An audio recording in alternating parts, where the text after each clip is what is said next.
Dix-neuvième édition du Festi Reggae. L'événement se tient les 22, 23 et 24 février au Palais de la Culture Amadou Hampâté-Bâ. L'annonce a été faite au cours d'une conférence de presse tenue pour l'occasion au Carrefour des Jeunes. Elle se définit comme un signe ou un ensemble de signes visibles tracés représentant le langage à parler. Il s'agit bien de l'écriture qui est incontournable dans l'évaluation des apprenants. 19h30, Madame, Monsieur, bonsoir et bienvenue à ce rendez-vous d'information sur votre chaîne de proximité ORTM2. Je vous le disais à l'instant, la 19e édition du Festi Reggae est prévue les 22, 23 et 24 février au Palais de la Culture Amadou Hampâté-Bâ. Elle aura pour thème Wake, un mot anglais qui signifie travail en français. L'annonce a été faite au cours d'une conférence de presse tenue pour l'occasion au Carrefour des Jeunes. Une conférence de presse mise à profit pour sensibiliser les jeunes sur les conséquences de la drogue. Awa Sedibi. Sensibiliser les jeunes sur les conséquences de la consommation des stupéfiants. Tel est l'objectif de cette journée initiée par l'association Le Mali Festi Reggae. Elle a mis en place un plan d'action de sensibilisation d'une année afin de réduire la consommation des stupéfiants par les jeunes. Nous avons sélectionné 70 jeunes, ils sont filles et garçons entre 15 et 20 ans, donc ils vont être formés, qui vont recevoir des enseignements de nos psychologues, de nos psychiatres, de nos sociologues ici présents. Mais les enseignements ne s'arrêteront pas aujourd'hui, ça sera continuel parce que ces jeunes-là nous serviront d'ambassadeurs parce que ce programme s'étendra sur toute l'année 2024. On a assisté à l'événement, c'était très intéressant, on a compris beaucoup de choses. Les stupéfiants, c'est pas bon car c'est addictif quoi.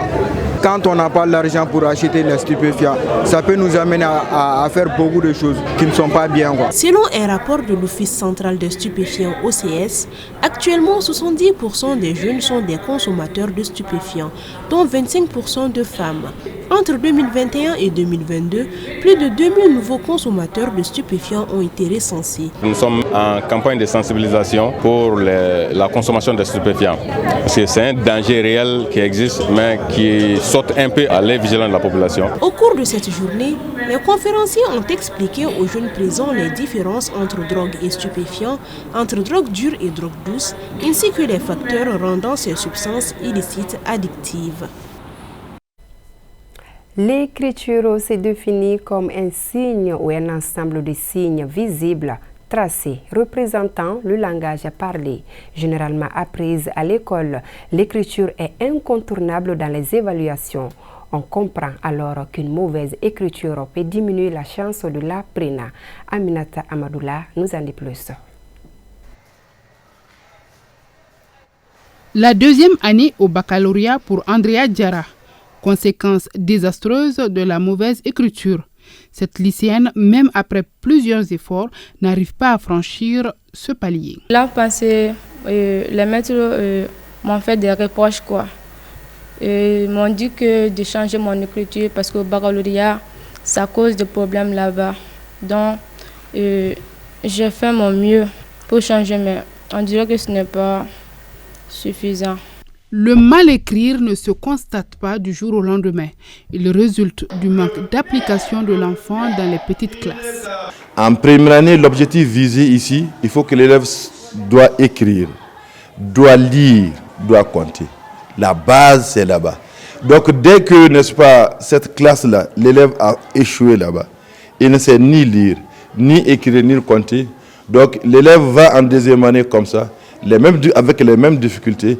Donc en deuxième année encore, c'est la même chose qui va se reproduire. Et ensuite, durant tout son cursus, c'est un échec. Le cas de Andrea Diarra n'est pas isolé. Les correcteurs en rencontrent souvent après les examens de fin d'année et comprennent aisément l'échec des élèves concernés. C'était lors de la correction du bac à Ploukoro. Alors je suis tombé sur une copie, franchement, je n'arrive pas à lire. Même un mot, je n'ai pas pu lire. Et j'étais obligé de passer la copie à mon inspecteur. J'ai rencontré beaucoup et d'autres vraiment, je vous avoue, c'est très difficile même à lire. Les conséquences, n'est-ce pas, de ces mauvaises écritures, c'est que l'élève, par suite de cela, peut échouer à son examen. Parce que si le correcteur ne sait pas ce que l'élève a voulu écrire, ça devient un problème. Une fois la base de l'apprentissage ratée, il est fort probable que le problème persiste à devenir une tare. Donc, il revient non seulement aux enseignants et aux élèves de s'appliquer à la tâche, mais aussi aux parents d'aider à travers le suivi.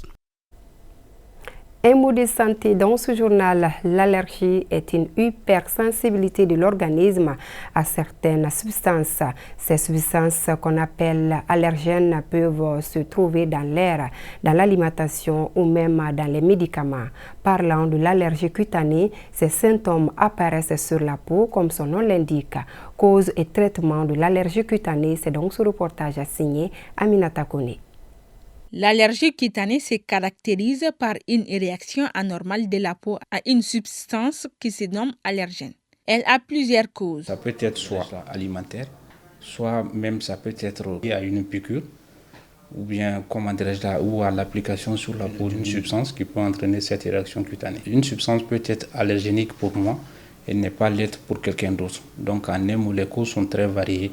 Donc, et chacun réagit en fonction de ces substances-là. L'allergie cutanée provoque des démangeaisons sur le corps, une situation très désagréable. Le premier symptôme qu'on observe généralement, ça c'est des démangeaisons à type de prurite, c'est-à-dire que la peau va vous gratter et après la peau devient très rouge et après ça, donc il peut y avoir des lésions qui vont se développer sur la peau. Et le premier traitement, c'est d'éviter d'abord la cause. C'est-à-dire si on parvient à l'identifier, c'est de l'éviter. Maintenant, si après ça, après l'éviction, donc en fonction des symptômes que nous voyons, donc on peut prévoir de faire plusieurs traitements. En somme, l'allergie cutanée est un malaise fréquent. Une fois que vous devenez allergique à une substance, ça sera pour toute la vie, selon les spécialistes de la santé. Donc, soyons prudents. Page sport dans ce journal, remise de prix aux gagnants de la dernière chance de pronostic à l'occasion de la finale de la CAN Côte d'Ivoire 2023. C'est une initiative de la BMS SA de la BDM SA en partenariat avec la direction générale de l'ORTM. L'heureux vainqueur Mamadou Keita s'adjuge un réfrigérateur et plusieurs autres cadeaux. Moussa Diabaté. Mamadou Keita, résident à Sikasso, a remporté le jeu de pronostic CAN 2023 organisé par l'ORTM. Son choix de panier sur la Côte d'Ivoire, l'équipe victorieuse de la finale, lui a valu cette distinction. Son représentant, Alfousseini Sidibé, exprime sa gratitude envers les organisateurs du jeu. C'est pas la première fois, on joue à tout moment. Ils aiment le foot, on remercie tout le monde. On remercie W7 et l'ORTM aussi. Le directeur général adjoint de l'ORTM a souligné l'objectif de cette initiative lors de son discours d'ouverture. Il a en outre partagé ses réflexions sur cette initiative. L'ORTM a voulu faire participer d'une façon tous les Maliens. Alors, joindre l'utile à l'agréable, les faire participer et enfin leur donner quelque chose qui puisse au moins les égayer. Pas pour la valeur, non, mais pour participer à la fête. Les grands gagnants ont reçu en récompense un réfrigérateur ainsi que 5 cartons de boissons, W7 et d'autres cadeaux. Bon, même pour le gagnant, je tiens sincèrement à le féliciter. C'est pas facile de participer à un jeu, surtout que c'est un jeu de hasard, c'est pas du tout facile. Mais il a été choisi comme l'heureux gagnant, donc félicitations à lui. J'espère qu'il va bien faire usage de ce frigo quand même. Le directeur général de l'ORTM, présent lors de la cérémonie de remise des prix, a tenu à remercier les sponsors pour leur soutien tout au long de la Coupe d'Afrique des Nations. Célébration du 2e anniversaire du centre Maïmouna et CMK Ouchou, c'était à Sirakoro.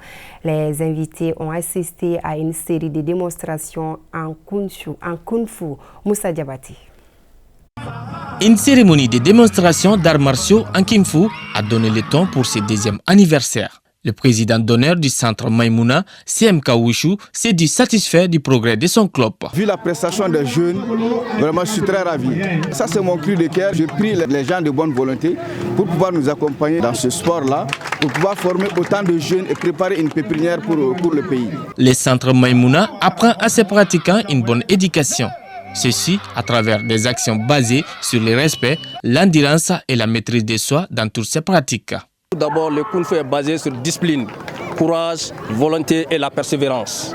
Le CMK Wushu regroupe aujourd'hui en son sein 120 pratiquants. Vous voulez vraiment de former les athlètes qui quittent ici au Mali pour aller en Afrique et d'autres pays d'Afrique, pourquoi pas Europe, amener vraiment des médailles pour nous honorer.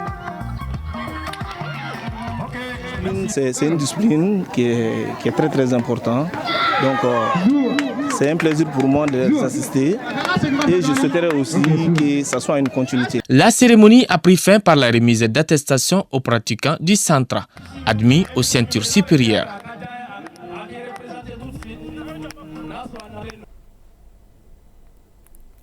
Fin de cette édition. Merci à vous de l'avoir suivi. Restez connectés. Daouda Kone sera là tout à l'heure après moi pour l'édition Kibaro. Bonsoir et à demain. Plaise à Dieu.